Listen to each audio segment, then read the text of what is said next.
dan mulia. Banyak persoalan kupikirkan selama membisu dalam bulan-bulan terakhir ini. Bulan-bulan yang lewat tanpa menerima jawaban atau surat. Namun dalam diriku tak pernah terlintas pikiran bahwa engkau jahat. Tapi sekarang engkau malahan mengaku adanya kejahatan dalam hatimu. Benar dan tepat kiranya bila aku terpaksa mempercayaimu. Karena aku percaya dan yakin akan setiap kata yang kau ucapkan.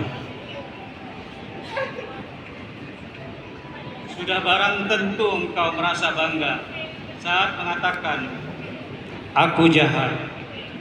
Dan engkau berhak merasakan bangga karena kejahatan sebenar-benarnya merupakan kekuatan yang dapat menandingi kebaikan dalam setiap daya dan pengakuan. Tapi izinkan aku memberitahu bahwa betapa hebat engkau melakukan kejahatan. Kiranya belumlah sampai separuh kejahatanku, karena diriku ini sejahat hantu hitam yang menjaga gerbang neraka. Dan tentu saja engkau akan mempercayai kata-kataku ini. Tapi sampai sekarang aku tak mampu memahami apa yang membuatmu bangga menggunakan kata kejahatan sebagai senjata terhadapku. Studi apalah engkau melengkapinya dengan penjelasan. Aku telah menjawab setiap surat yang kau kirimkan beserta segala kebaikan hatimu. Dan aku pun terus meneliti makna setiap ucapan yang kau bisikkan pada telingaku. Adakah sesuatu yang masih perlu kulakukan? Apakah engkau tidak membayangkan sesuatu dosa sehingga kepadaku engkau memperlihatkan kekuasaan dan menjatuhkan hukuman yang berat? Tentunya berhasil secara mengagumkan, dan aku pun percaya adanya hipotesis yang menggabungkan pedang tali Dewi Hindu dan panah Diana, pujaan orang Yunani. Ini setelah kita saling mengetahui kejahatan yang ada di dalam hati masing-masing dan niat hendak memberikan hukumannya. Marilah kita sekali lagi melanjutkan percakapan yang telah kita mulai 2 tahun yang lalu. Bagaimana keadaanmu dan kesehatanmu? Apakah engkau sehat saja dan menikmati kegiatan seperti kata orang Libanon? Apakah tanganmu yang sebelah juga terkilir di musim gugur yang lalu? Atau ibumu melarangmu naik kuda agar engkau nanti dapat kembali ke Mesir dengan kedua belah tangan yang sehat? Mengenai diriku, kesehatanku sangat mirip dengan pemabuk yang meracau terus selama musim panas dan musim gugur.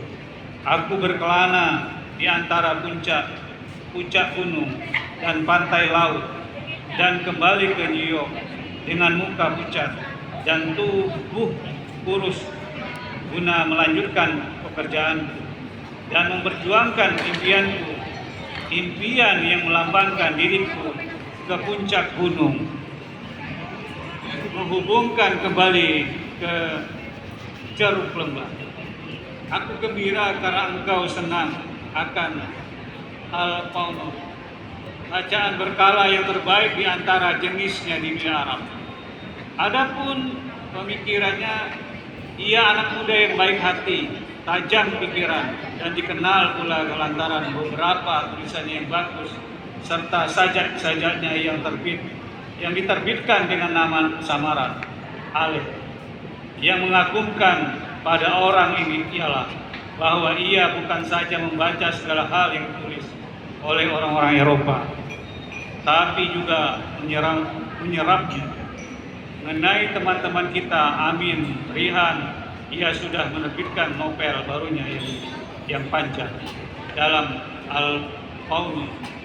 Ia pernah memperlihatkan padaku sebagian besar bab-babnya, dan aku berpendapat novel itu amat indah aku telah memberitahu pemilik majalah itu bahwa atas namamu aku akan menyampaikan artikel dan menyambutnya dengan hangat.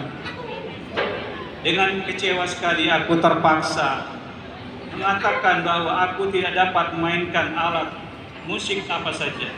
Tapi aku mencintai musik seperti aku mencintai hidup, dan aku ingin sekali mengetahui dasar dan struktur serta memperdalam pengetahuanku mengenai sejarah asal-usul dan perkembangannya.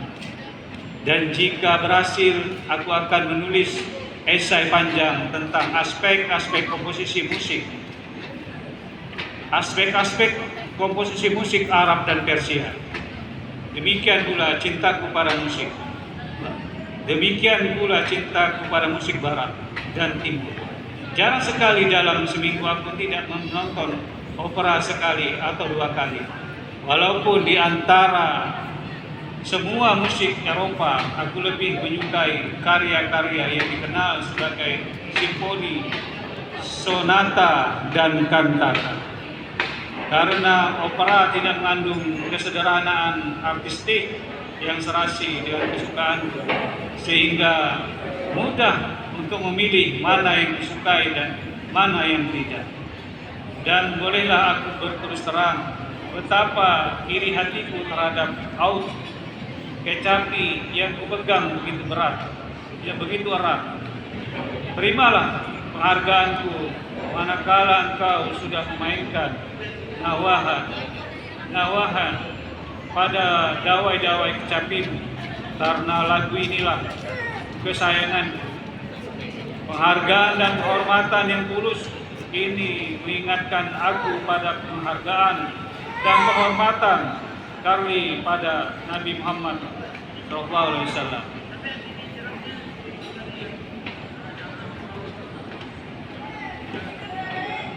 Sudi apakah kiranya engkau mengingatkan diriku sejenak, dan engkau sedang berdiri di depan Sphinx yang agung.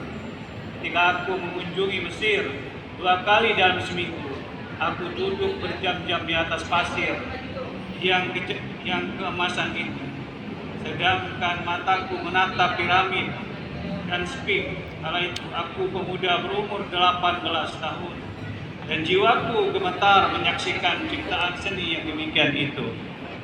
Seperti ilalang yang menggemetar menjelang prahara, Sphinx tersenyum padaku dan mengisi hatiku dengan sukacita yang indah dan sukacita yang indah. Sama denganku, aku pun mengagum Dr. Sumair, satu di antara sedikit orang yang dihasilkan oleh Lebanon sebagai tokoh yang dapat melahirkan Raisa Nisan baru di Timur. Dan aku pun yakin bahwa Timur amat membutuhkan manusia seperti Dr. Sumair guna melawan pengaruh yang ditinggalkan oleh kaum berbudi dan mistik di Mesir dan Syria. Apakah engkau telah membaca buku berbahasa Prancis karangan Khairullah Effendi? Khairullah. Aku belum pernah melihatnya, tapi seorang teman memberitahu padaku. Buku itu membuat juga sebuah bab mengenai engkau dan bab lain mengenai aku. Maka jika engkau mempunyai 2 buah, kirimkanlah salah satunya kepadaku, dan semoga Tuhan memberimu pahala sudah larut malam sekarang. Maka selamat malam, dan semoga Tuhan melindungi. Salam Gibral Khalil Gibran. Selamat malam, terima kasih.